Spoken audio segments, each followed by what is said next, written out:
Dan pemirsa, untuk mengetahui informasi terkini terkait dengan jebolnya tanggul Sungai Gelis di Kudus, Jawa Tengah, kita bergabung dengan kontributor Rahman Pratama dari Demak, Jawa Tengah. Iya, Rahmat, berdasarkan pantauan Anda hingga saat ini, bagaimana situasi terkini di tanggul Sungai Gelis? Ya, Julita dan juga pemirsa, sampai dengan minggu siang ini, jebolnya tanggul Sungai Gelis yang melintas di Desa Pasuruan Lor, Kecamatan Jati, Kudus, Jawa Tengah masih belum bisa diperbaiki. Hal itu mengingat masih tingginya atau derasnya arus sungai di Sungai Gelis yang memang sungai ini kemudian hulunya berada di wilayah Pegunungan Muria dan bermuara hingga ke Sungai Wulan. Jadi termasuk salah satu sungai yang cukup besar di Kabupaten Kudus. Bahkan juga sungai ini juga mendapatkan kiriman air juga dari wilayah Grobogan. Nah, sampai dengan pagi tadi, Bupati atau PLT Bupati Kudus Hartopo bersama jajarannya melakukan peninjauan di lokasi jebolnya tanggul Sungai Gelis yang melintas di Desa Pasuruan Lor. Dalam kesempatan itu, Bupati Kudus Hartopo itu melihat bahwa memang panjang jebolnya tanggul sungai yang sebelumnya hanya sekitar 25 meter begitu, sampai dengan saat ini terus bertambah hingga bahkan lebih dari 30 meter. Hal itu memang terlihat derasnya aliran sungai Gelis yang kemudian mengakibatkan kontur tanah di tanggul sungai tersebut ini terkikis perlahan hingga kemudian jebolnya ini memanjang hingga lebih dari 30 meter. Nah, pihak BPBD Kabupaten Kudus memang sampai dengan saat ini, termasuk Bupati Kudus Hartopo, memang belum berani untuk melakukan penutupan.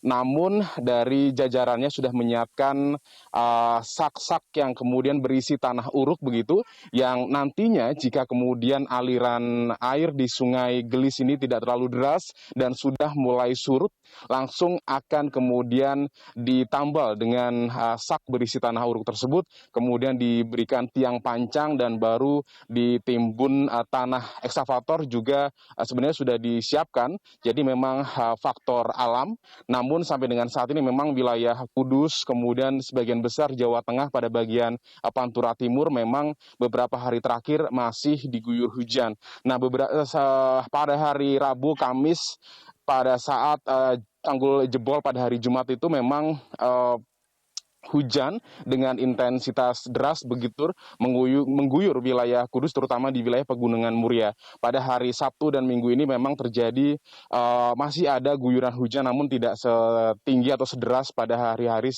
sebelum tanggul tersebut jebol. Jadi harapannya dari Pemkab Kudus memang air cepat surut, tidak terjadi hujan sehingga pihaknya bisa melakukan penambalan, dan tingginya genangan banjir yang merendam ratusan rumah di dua desa di Kecamatan Kudus itu tidak terus meninggi. Dan berikut keterangan pers dari PLT Bupati Kudus Hartopo yang saat itu meninjau di lokasi tanggul jebol di Sungai Gelis.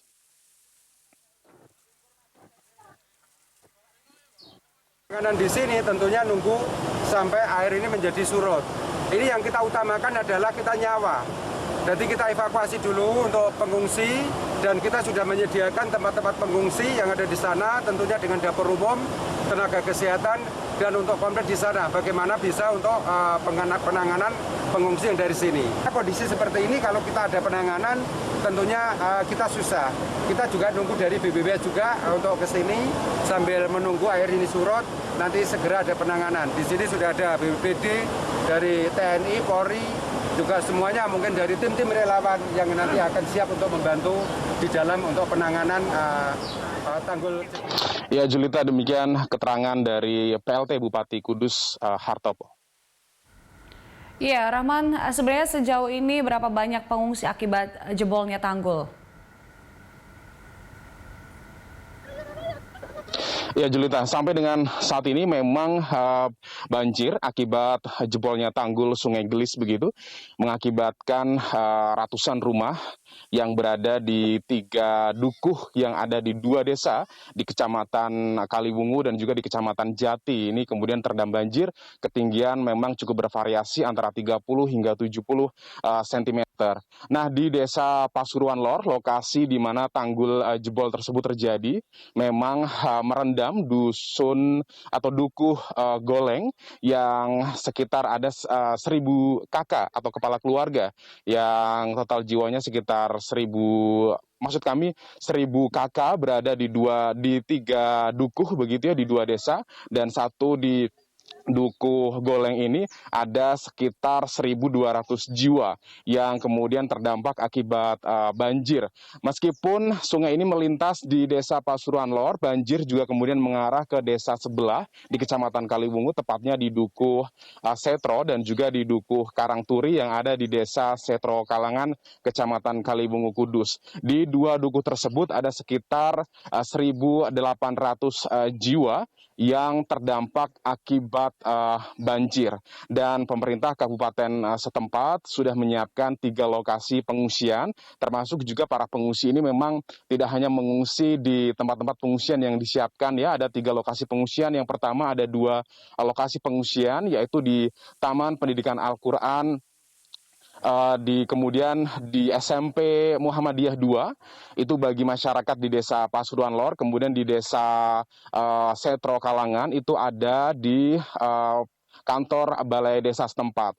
Memang tidak semua warga ini sampai dengan saat ini bersedia mengungsi karena mereka masih memilih bertahan di rumah-rumah mereka sambil menunggu banjir ini surut, kemudian juga mereka sambil menyelamatkan menjaga harta benda mereka. Nah, sampai dengan saat ini total pengungsi yang masih bertahan di 3 posko pengungsian masih ada sekitar lebih dari 500 orang begitu, dan pemerintah Kabupaten Kudus juga sudah menyiapkan dapur umum yang menyiapkan logistik atau makanan untuk para korban banjir. Tidak hanya bagi mereka yang kemudian berada di lokasi pengungsian, logistik makanan itu juga disuplai oleh tim relawan dan juga petugas baik BPBD, kemudian Basarnas, PMI dan relawan lainnya itu ke rumah masing-masing yang di situ memang masih dihuni oleh masyarakat sekitar, sambil para petugas juga membujuk supaya kemudian warga sekitar ini bersedia mengungsi di tempat yang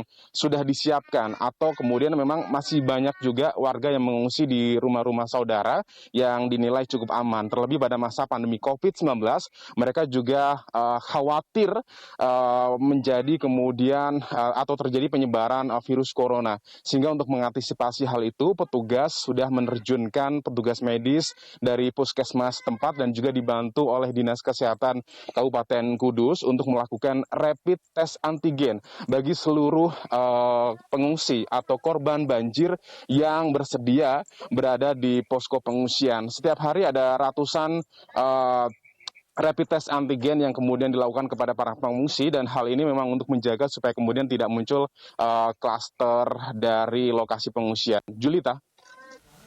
Baik, Rahman, terima kasih untuk informasinya. Selamat bertugas kembali. Pemirsa, laporan dari kontributor Rahman Pratama dari Demak, Jawa Tengah.